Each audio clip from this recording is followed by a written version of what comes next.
इधर उदयपुर की घटना की गृह मंत्री नरोत्तम मिश्रा ने निंदा की है। उन्होंने बताया कि उदयपुर की घटना के बाद मध्य प्रदेश में अलर्ट जारी है।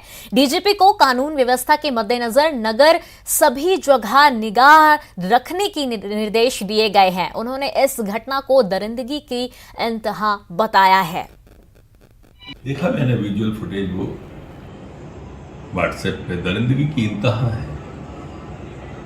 मैंने यहाँ पर निगाह रखने का डीजीपी को कहा है।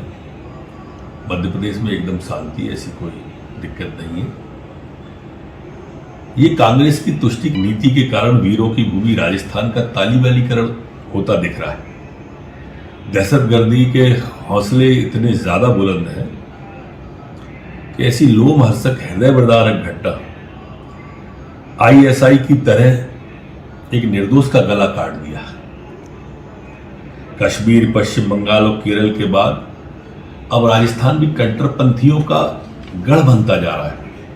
लगातार दंगे होना और शासन अकर्मण्य साबित हो रहा है।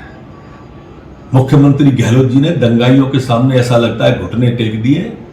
इन्हें पद पर रहने का कोई अधिकार नहीं है।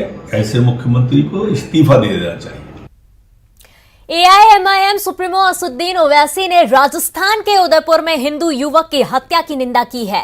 नगरीय निकाय चुनावों में अपनी पार्टी के प्रत्याशी के प्रचार के लिए भोपाल आए ओवैसी ने कहा कि समाज में हिंसा के लिए कोई जगह नहीं है। साथ ही उन्होंने नुपुर शर्मा की गिरफ्तारी की मांग भी की है।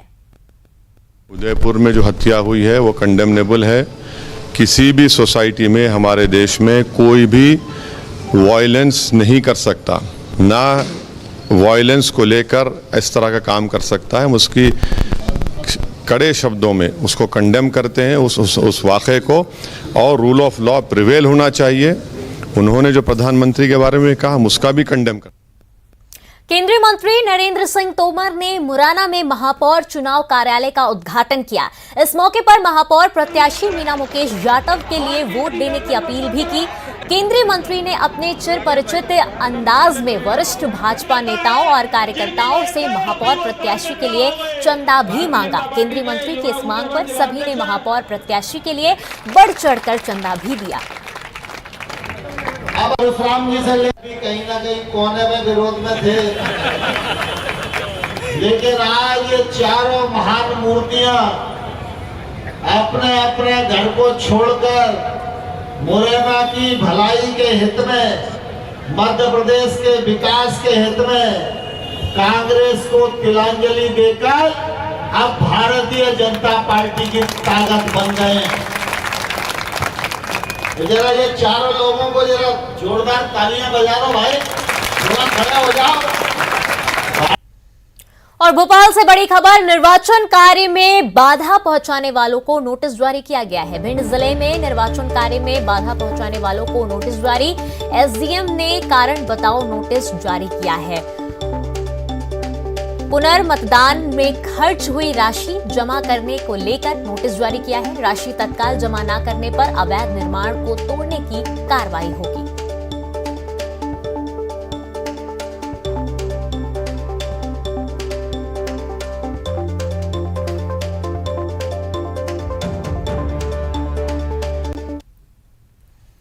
भाजपा के प्रदेश अध्यक्ष वीडी शर्मा कोरोना संक्रमित पाए गए हैं। उन्होंने खुद ट्वीट करके कोरोना पॉजिटिव होने की जानकारी दी।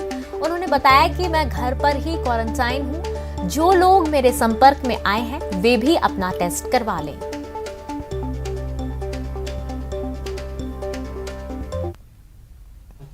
दतिया में पंचायत चुनाव के दूसरे चरण का मतदान 1 जुलाई को होना है। ऐसे में सवाल ये है कि क्या प्रशासन दूसरे चरण का मतदान शांतिपूर्ण ढंग से संपन्न करा पाएगा, क्योंकि पहले चरण के दौरान 2 मतदान केंद्रों में बूथ कैप्चरिंग हुई थी, लेकिन बूथ कैप्चरिंग की घटनाओं से प्रशासन ने कोई सबक नहीं लिया, क्योंकि दूसरे चरण के लिए मतदान के लिए प्रशासन ने कोई खास तैयारी नहीं की है, ना ही एक्स्ट्रा फोर्स की मांग की है।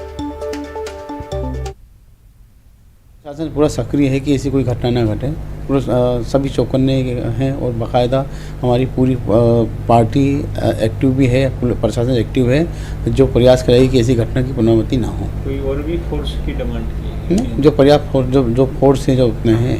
शासन को चाहिए कि अतिरिक्त फोर्स की मांग करके और निष्पक्ष तरीके से कड़ी सुरक्षा व्यवस्था करके लोकतांत्रिक तरीके से चुनाव संपन्न करवाए जाए, ताकि कहीं कोई गड़बड़ी पैदा ना हो और चुनाव शांति एवं अहिंसात्मक तरीके से गुना जिले में दूसरे चरण के होने वाले पंचायत चुनाव को लेकर राघवगढ़ चाचौड़ा में कलेक्टर और एसपी ने मौके का जायजा लिया और संवेदनशील मतदान केंद्रों का निरीक्षण किया। वहीं गुना कलेक्टर ने कहा कि प्रशासन ने सुरक्षा के पुख्ता इंतजाम किए हैं और राजस्थान बॉर्डर से लगे क्षेत्रों में विशेष निगरानी रखी जाएगी। वहीं गुना एसपी ने कहना है कि अति संवेदनशील मतदान केंद्रों पर सुरक्षा के कड़े इंतजाम किए गए हैं। एक साथ कई अधिकारी ड्यूटी पर लगाए जाएंगे जिससे कोई अप्रिय घटना ना घट सके। मतदान को देखते हुए कंट्रोल रूम का भी संचालन किया जा रहा है। कि पंचायत चुनाव के सेकंड फेजेस शुरू हो रहे हैं। 1 तारीख को वोटिंग है एंड उसके लिए प्रारंभिक तैयारी तो हमने किया है। उसके अनुसार हमने हर मतदान केंद्रों का चिन्हांकन करके उसमें संवेदनशील अति संवेदनशील का भी चिन्हांकन किया है। उसके साथ साथ यहाँ पर पर्याप्त बाउंड ओवर की कार्रवाई भी किया है एंड ज़रूरत पड़ने पर उसमें अगर बाउंड ओवर ब्रेक हो रहा है तो उसमें भी कार्रवाई करेंगे। सुरक्षा की दृष्टि से एक इंतजाम तो पोलिंग बूथ पर जैसा रहता है, हर पोलिंग बूथ पर इंतजाम रहेगा। इसके अलावा पुलिस मोबाइल रहेगी जो कि सेक्टर में बटी रहेगी और वो जो सेक्टर अधिकारी हैं उनके साथ कोऑर्डिनेट होकर करके काम करेगी। इसके साथ साथ जो थाना प्रभारी हैं वो सब अपनी अलग भ्रमण करेंगे, अपने अपने क्षेत्र में राजपत्रित अधिकारी अपने अलग भ्रमण करेंगे। कुल मिलाकर हर पोलिंग बूथ पर यह प्रयास रहेगा कि कोई भी सूचना मिलने पर 10 मिनट के अंदर कोई ना सूचना अधिकार के तहत समय पर जानकारी न देने के कारण हाईकोर्ट ने सख्त रवैया अपनाते हुए मुख्य सूचना आयुक्त पर जुर्माना लगाया है। हाईकोर्ट ने सूचना आयुक्त को निर्देश दिए हैं कि 60 दिनों के अंदर जुर्माने के 2000 की राशि आवेदक को दी जाए। दरअसल जबलपुर में कार्यरत कर्मचारी प्रदीप कुमार श्रीवास्तव ने हाईकोर्ट में याचिका दायर कर बताया कि उन्होंने आरटीआई के तहत अभियोजन स्वीकृति की प्रतिलिपि मांगी थी जो नहीं दिया जा रहा है। आखिरकार प्रदीप कुमार श्रीवास्तव ने हाईकोर्ट का सहारा लिया और फिर हाईकोर्ट ने मुख्य सूचना आयुक्त पर 2000 की कॉस्ट राशि लगाई है। मनाकर के हाईकोर्ट माननीय मध्य प्रदेश उच्च न्यायालय जस्टिस शील नागू साहब की डिवीजन बेंच ने इस पर निर्णय दिया कि जब इसमें चार्जशीट फाइल हो गया है तो ये दस्तावेज लोक सूचना के अंतर्गत ये प्रिवेंटेड नहीं है कि इसको नहीं दिया जा सकता, और उन्होंने दिया और 2000 रुपये की कॉस्ट लगाई लोक सूचना अधिकारी के ऊपर।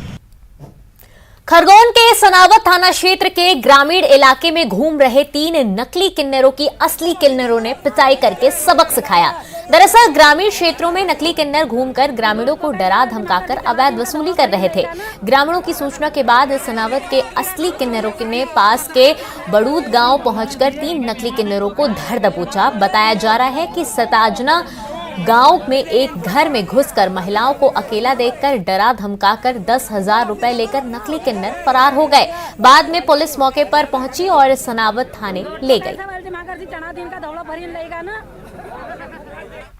रिलायंस जियो के बोर्ड ने आकाश अंबानी को नया चेयरमैन नियुक्त किया है। कंपनी ने शेयर बाजारों को भेजी एक सूचना में ये जानकारी दी है। कंपनी ने ये भी बताया है कि मुकेश अंबानी रिलायंस जियो के डायरेक्टर पद से हट गए हैं।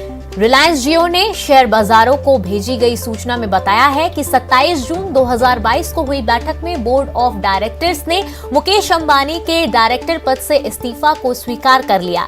ये इस्तीफा सोमवार 27 जून को वर्किंग आवर खत्म करने के साथ प्रभावी हो गया है।